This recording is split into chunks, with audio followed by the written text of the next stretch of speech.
दो बहुत खास दोस्त होते हैं। एक का नाम होता है सोनू और दूसरे का नाम होता है गोपाल। दोनों की दोस्ती इतनी गहरी होती है कि लोग उन्हें सगे भाइयों की तरह मानते थे। जहां भी जाते, साथ जाते और जो भी काम करते, मिलकर करते। समय के साथ दोनों ने मिलकर एक छोटा सा काम शुरू किया, सब्जी बेचने का। हर दिन सुबह सुबह दोनों उठते, मंडी से ताजी सब्जियां खरीद कर लाते, उन्हें अपने ठेले पर बड़ी ही सलीके से सजाते और फिर निकल पड़ते गांव गांव, गली गली सब्जी बेचने के लिए। सब्जी बेचते बेचते वे अलग अलग गांवों में जाया करते थे। कभी किसी गांव में ज्यादा बिक्री होती तो कभी किसी गांव में कम, लेकिन दोनों मेहनती थे, इसलिए जो भी मिलता उसी में खुश रहते थे। ऐसे ही एक दिन जब दोनों अपने ठेले पर सब्जियां लेकर एक गांव की गलियों में घूम रहे थे, तभी एक घर के सामने से एक महिला की आवाज आती है, भैया जरा सब्जी दिखाना। दोनों अपना ठेला वही रोक देते हैं। महिला घर से बाहर निकलती है और सब्जियां देखने लगती है। वो एक एक सब्जी उठाकर देखने लगती है और फिर मोलभाव शुरू हो जाता है। भैया, ये टमाटर इतने महंगे क्यों लगा रहे हो? थोड़ा सस्ता लगा लो, रोज रोज तो हम ही लेंगे। इस तरह की बातचीत शुरू हो जाती है।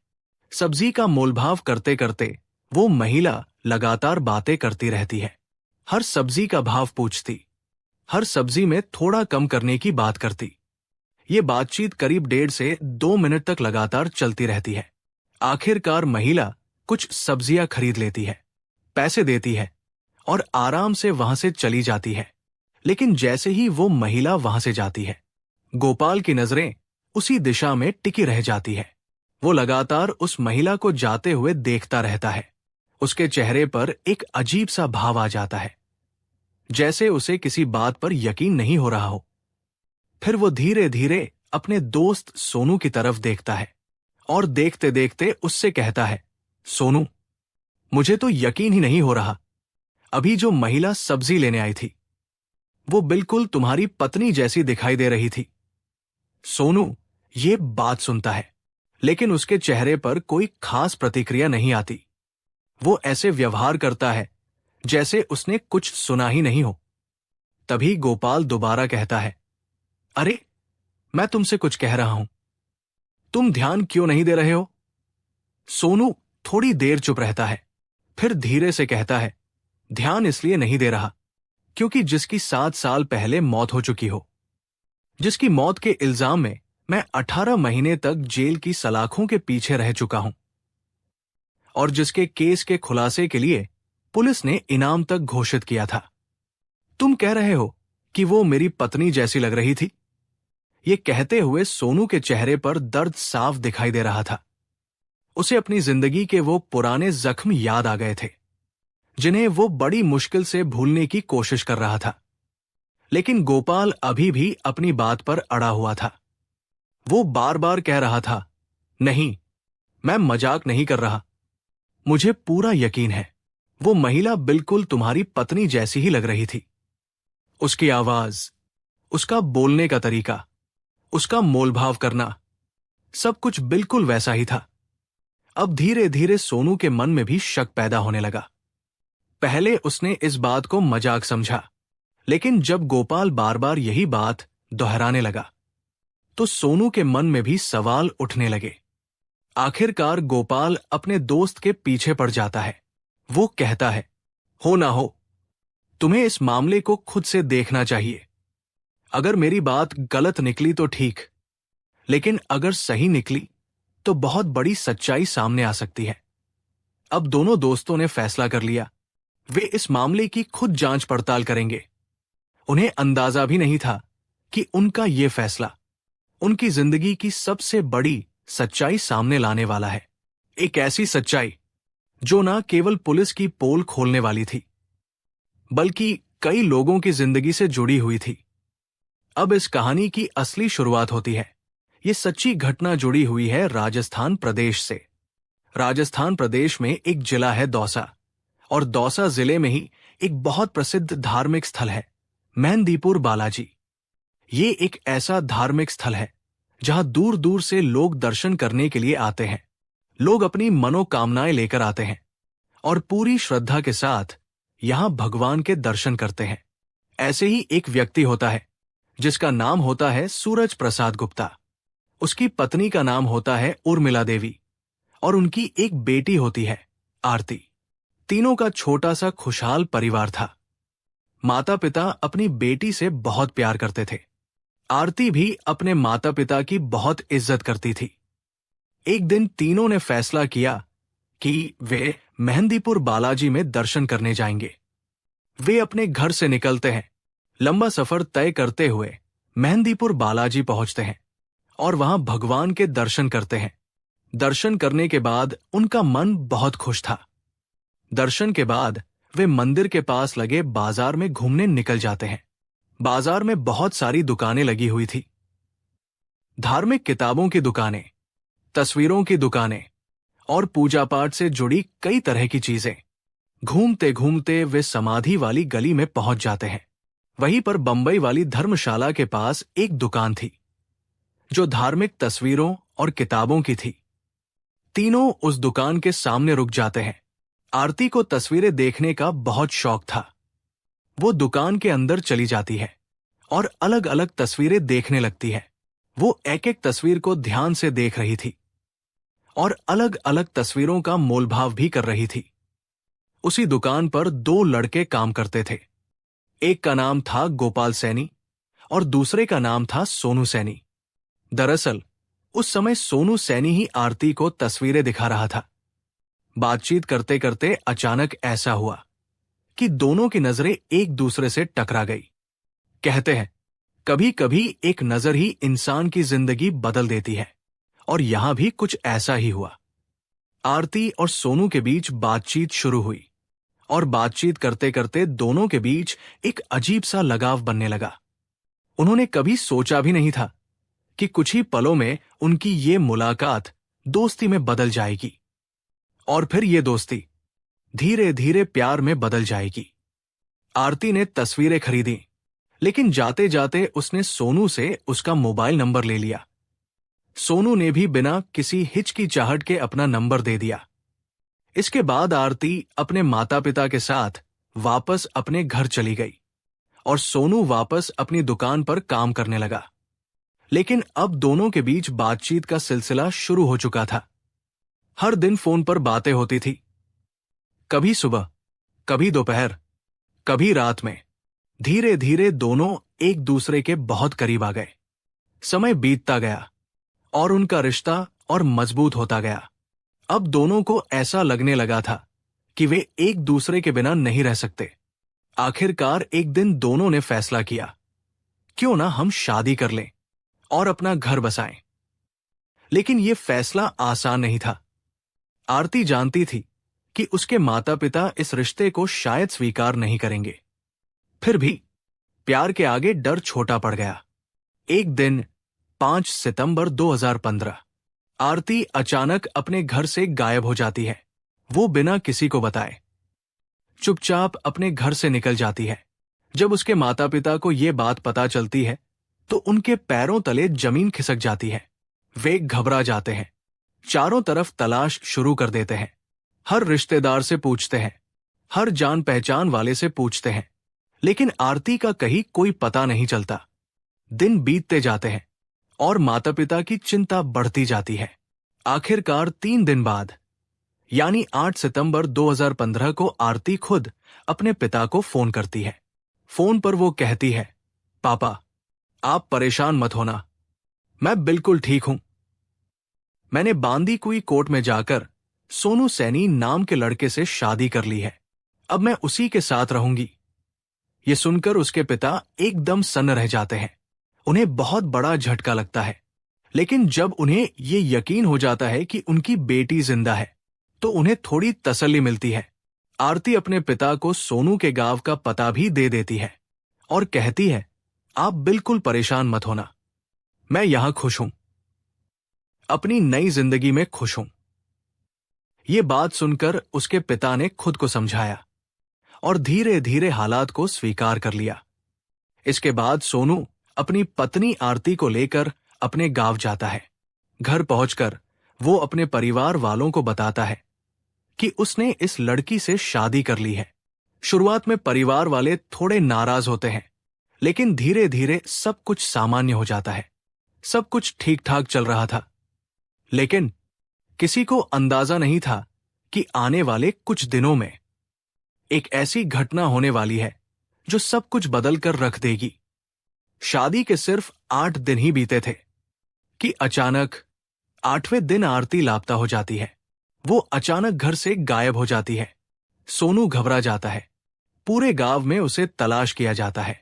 हर गली, हर मोहल्ला, हर खेत, हर जगह उसे ढूंढा जाता है, लेकिन आरती का कहीं कोई पता नहीं चलता। अब सोनू को समझ नहीं आ रहा था कि क्या करे। आखिरकार वो अपने ससुर को फोन करता है और फोन पर कहता है, पिताजी, आरती 16 सितंबर 2015 से अचानक लापता हो गई है। मैंने उसे हर जगह तलाश करने की कोशिश की। क्या वह आपके पास आई है? ये बात सुनते ही आरती के पिता के पैरों तले जमीन खिसक जाती है। उनका रो रो कर बुरा हाल हो जाता है। सूरज प्रसाद गुप्ता और उनकी पत्नी उर्मिला देवी अपनी बेटी को तलाश करने की हर संभव कोशिश करने लगते हैं, लेकिन आरती का कहीं कोई पता नहीं चल रहा था। और यहीं से शुरू होता है इस कहानी का सबसे खौफनाक और दर्दनाक दौर। अब आरती के अचानक गायब हो जाने के बाद उसके माता पिता की चिंता हर दिन बढ़ती जा रही थी। सूरज प्रसाद गुप्ता और उनकी पत्नी उर्मिला देवी अपनी बेटी को ढूंढने के लिए हर संभव कोशिश कर रहे थे। वे रिश्तेदारों के यहां गए, जान पहचान वालों से पूछताछ की, लेकिन आरती का कहीं कोई सुराग नहीं मिला। आखिरकार वे दोनों उत्तर प्रदेश के जिला मथुरा की वृंदावन कोतवाली पहुंचते हैं। वहां जाकर सूरज प्रसाद गुप्ता पुलिस से कहते हैं, साहब, मेरी बेटी अचानक से लापता हो गई है, कृपया उसकी तलाश करा दीजिए। पुलिस ने उनकी शिकायत दर्ज तो कर ली, लेकिन इस मामले को उतनी गंभीरता से नहीं लिया जितनी गंभीरता से लेना चाहिए था। दिन बीतते गए, महीने बीतते गए और देखते ही देखते 6 महीने का समय बीत गया। अब एक दिन सूरज प्रसाद गुप्ता अपने घर में बैठे अखबार पढ़ रहे थे।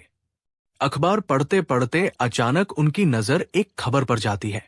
उस खबर में लिखा था, उत्तर प्रदेश के मथुरा जिले के मगौरा थाना क्षेत्र में एक अज्ञात लड़की की लाश मिली है। लाश की उम्र लगभग 32 साल बताई जा रही थी। ये खबर पढ़ते ही सूरज प्रसाद गुप्ता के मन में एक डर बैठ गया। उन्हें लगा, कहीं ये लाश उनकी बेटी की तो नहीं। वो बिना समय गवाए सीधे थाने पहुंच जाते हैं। वहां जाकर पुलिस से कहते हैं, साहब, हो ना हो, ये लाश मेरी बेटी की ही है। दरअसल जिस लड़की की लाश मिली थी उसकी पहचान करने वाला कोई भी सामने नहीं आ रहा था। जैसे ही सूरज प्रसाद गुप्ता वहां पहुंचे, पुलिस ने राहत की सांस ली। अब पुलिस ने इस मामले की जांच तेज कर दी। सबसे पहले पुलिस की टीम सीधे मेहंदीपुर बालाजी पहुंचती है। वहां से सोनू सैनी और उसके दोस्त गोपाल सैनी को हिरासत में ले लिया जाता है, क्योंकि एफआईआर में गोपाल का नाम भी शामिल कर दिया गया था। दोनों को पुलिस थाने लाया जाता है। अब शुरू होती है पूछताछ। पुलिस उनसे बार बार पूछती है, बताओ, तुमने उसे कैसे मारा? क्या वजह थी? शुरुआत में दोनों इधर उधर की बातें करने लगते हैं। वे बार बार कहते हैं, साहब, हमने कुछ नहीं किया, हमें नहीं पता वो कहां गई। लेकिन पुलिस उनकी बात सुनने को तैयार नहीं थी। धीरे धीरे पुलिस ने अपने असली तरीके अपनाने शुरू कर दिए। दोनों लड़कों को एक कमरे में बंद कर दिया गया। फिर शुरू हुआ 3rd डिग्री टॉर्चर। सोनू के हाथों के नाखून उखाड़ दिए गए, उसे उल्टा लटका दिया गया, बुरी तरह से पीटा गया। गोपाल को भी बहुत मारा गया। उन दोनों पर इतना अत्याचार किया गया कि उनका शरीर दर्द से करा उठा। फिर पुलिस वाले आपस में कहने लगे, इनका एनकाउंटर कर देते हैं। जैसे ही एनकाउंटर की बात आई, सोनू बुरी तरह डर गया। उसे लगा, अगर अब कुछ नहीं बोला तो शायद उसकी जान चली जाएगी। आखिरकार डर और दर्द से टूटकर उसने एक ऐसा फैसला लिया जिसने उसकी पूरी जिंदगी बदल दी। उसने कह दिया, साहब, हमने ही मारा है, वो आरती ही थी। ये सुनते ही पुलिस ने तुरंत दोनों को गिरफ्तार कर लिया और अदालत में पेश करने के बाद उन्हें जेल भेज दिया गया। समय बीतता गया। करीब 9 महीने बाद गोपाल को इलाहाबाद कोर्ट से जमानत मिल गई, लेकिन सोनू की जमानत होने में पूरे 18 महीने लग गए। जब दोनों जेल से बाहर आए तो उनकी जिंदगी पूरी तरह बदल चुकी थी। समाज ने उनसे दूरी बना ली थी। लोग उनसे बात तक नहीं करते थे। गोपाल की शादी तय हो चुकी थी। उसकी बारात 14 दिन बाद जाने वाली थी, लेकिन गिरफ्तारी की वजह से उसका रिश्ता टूट गया। सोनू और गोपाल दोनों के परिवारों का समाज ने बहिष्कार कर दिया। लोग उनसे रिश्ता तोड़ने लगे। उनका काम धंधा भी बंद हो गया। जहां भी जाते उन्हें सिर्फ ताने और अपमान मिलता। धीरे धीरे उनके परिवार 20 लाख रुपए से ज्यादा कर्ज में डूब गए। समय बीतता गया और देखते ही देखते इस पूरे घटनाक्रम को 7 साल बीत गए। अब साल था दिसंबर 2022। एक दिन जब दोनों दोस्त अपनी दुकान पर बैठे थे, तभी एक व्यक्ति वहां आता है। वो व्यक्ति उनसे कहता है, मुझे ऐसा लगता है एक गांव है विशाला, वहां एक महिला रहती है जो बिल्कुल सोनू की पत्नी जैसी दिखाई देती है। ये बात सुनते ही गोपाल चौंक गया। उसने तुरंत सोनू से कहा, हमें जाकर देखना चाहिए, सच्चाई क्या है। लेकिन वहां जाकर सीधे देखना आसान नहीं था, इसलिए दोनों ने एक योजना बनाई। वे ऊंट खरीदने वाले बनकर उस गांव में पहुंच गए। उन्होंने एक व्यक्ति को ऊंट दिखाने के लिए 5,000 रुपए तक दे दिए, लेकिन उस समय उन्हें आरती का कोई सुराग नहीं मिला। अब उन्होंने दूसरी योजना बनाई। उन्होंने एक ठेला का इंतजाम किया। ठेले पर सब्जियां लगाई और पूरे गांव में सब्जी बेचने के बहाने घूमने लगे। उनका असली मकसद था उस घर के आसपास रहना जिसके बारे में उन्हें जानकारी मिली थी। और फिर एक दिन वही हुआ जिसका उन्हें इंतजार था। एक घर का दरवाजा खुला और बाहर आई वही महिला। जैसे ही महिला बाहर आई, दोनों के दिल की धड़कन तेज हो गई। वो महिला कोई और नहीं, आरती ही थी। लेकिन उसने दोनों को पहचाना नहीं, क्योंकि दोनों ने अपना हुलिया बदल लिया था। वो सब्जी लेने लगी और मोलभाव करने लगी। करीब 1.5 से 2 मिनट तक वो बातचीत चलती रही। फिर वो सब्जी लेकर वहां से चली गई और जैसे ही वो गई, दोनों दोस्त एक दूसरे को देखने लगे। अब उन्हें पूरा यकीन हो चुका था, आरती जिंदा है। और यहीं से इस कहानी का सबसे बड़ा सच दुनिया के सामने आने वाला था। अब सोनू और गोपाल को पूरा यकीन हो चुका था कि जिस महिला को उन्होंने सब्जी बेची थी, वो कोई और नहीं बल्कि आरती ही थी, जिसकी मौत के इल्जाम में वे दोनों जेल जा चुके थे। दोनों के मन में गुस्सा भी था, दर्द भी था और सबसे ज्यादा एक सवाल था, अगर आरती जिंदा है तो फिर वो लाश किसकी थी और उन्हें क्यों फंसाया गया था। अब दोनों दोस्तों ने तय कर लिया था कि इस बार वे बिना पक्के सबूत के पुलिस के पास नहीं जाएंगे, क्योंकि पहले भी वे पुलिस के चक्कर लगा चुके थे और बिना सबूत के कोई उनकी बात मानने वाला नहीं था। इसलिए उन्होंने एक नई योजना बनाई। इस बार उन्होंने सोचा, अगर हमें सच जानना है तो उस घर के अंदर तक पहुंचना पड़ेगा। और फिर उनके दिमाग में एक तरकीब आई। दोनों ने खुद को सरकारी कर्मचारी, ई मित्र वाले के रूप में तैयार किया। उन्होंने अपने हाथों में एक रजिस्टर लिया, कुछ कागज लिए और सरकारी कर्मचारी जैसा हुलिया बना लिया। अब वे सीधे उसी घर के दरवाजे पर पहुंच गए जहां आरती रहती थी। दरवाजे पर पहुंचकर उन्होंने आवाज लगाई, भाई साहब, हम सरकारी विभाग से आए हैं। घर से एक बुजुर्ग व्यक्ति बाहर आया जो उस घर का मुखिया था। सोनू और गोपाल ने उससे कहा, सरकार की तरफ से शौचालय योजना आई है। इस योजना के तहत आपको 2 लाख रुपए तक का अनुदान मिल सकता है। जैसे ही उस व्यक्ति ने 2 लाख रुपए का नाम सुना, उसकी दिलचस्पी बढ़ गई। वो बोला, सबको तो कम पैसे मिलते हैं, हमें 2 लाख क्यों मिलेंगे?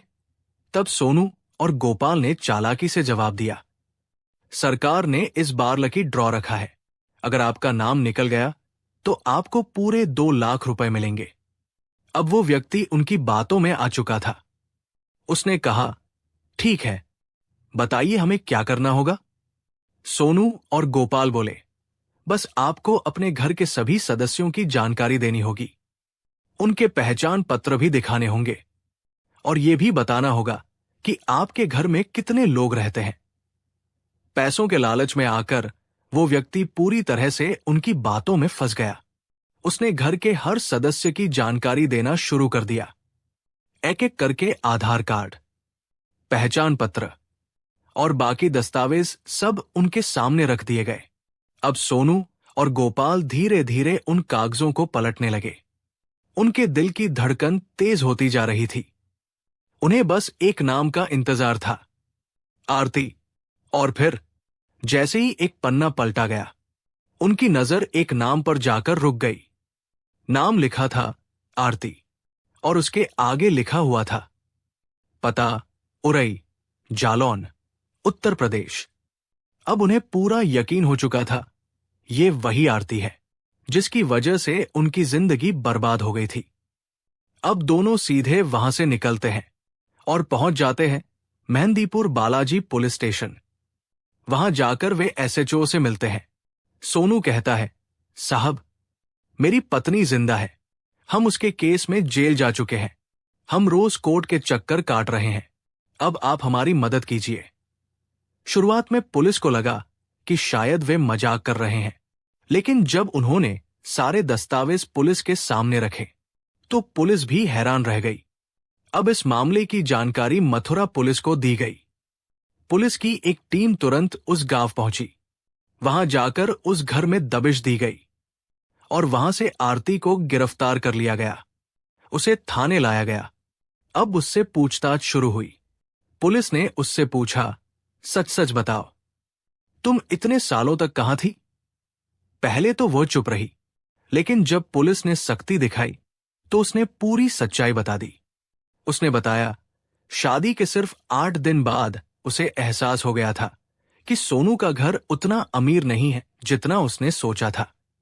उसे लगा था कि शादी के बाद उसे सुख सुविधाएं मिलेंगी, लेकिन ऐसा नहीं हुआ। धीरे धीरे वो सोनू से 50 लाख रुपए की मांग करने लगी, लेकिन सोनू इतने पैसे देने में असमर्थ था और इसी वजह से वो एक दिन अचानक घर छोड़कर भाग गई। कुछ महीनों बाद उसने दूसरी जगह जाकर दूसरी शादी कर ली, लेकिन उसने ये बात किसी को नहीं बताई, यहां तक कि अपने पहले पति सोनू को भी नहीं। और सबसे बड़ी बात, उसके पिता उससे संपर्क में थे, लेकिन फिर भी उन्होंने पुलिस से झूठी हत्या की रिपोर्ट दर्ज करवाई। अब जब ये सच्चाई सामने आई तो हर कोई हैरान रह गया। मीडिया वालों ने सोनू और गोपाल से पूछा, जब आपने हत्या नहीं की थी तो आपने जुर्म कबूल क्यों किया? तब सोनू ने कहा, पुलिस ने हमें बहुत मारा था, हमें उल्टा लटकाया गया, मेरे हाथों के नाखून उखाड़ दिए गए, एनकाउंटर की धमकी दी गई, मैं डर गया था, इसलिए मैंने झूठा जुर्म कबूल कर लिया। यह सुनकर हर कोई सन्न रह गया। अब जब यह खबर अखबारों और मीडिया में फैली तो ना केवल पुलिस की फजीहत हुई, बल्कि पूरे इलाके में इस घटना की चर्चा होने लगी। लोग सोचने पर मजबूर हो गए, अगर सोनू और गोपाल हिम्मत नहीं करते तो शायद उनकी जिंदगी हमेशा के लिए बर्बाद हो जाती। दोनों दोस्तों ने जिस हिम्मत और समझदारी से अपनी जिंदगी बचाई, वो वाकई काबिले तारीफ थी। इस पूरे घटनाक्रम में कई जिंदगियां बर्बाद हो गई, कई परिवार कर्ज में डूब गए और कई सपने टूट गए।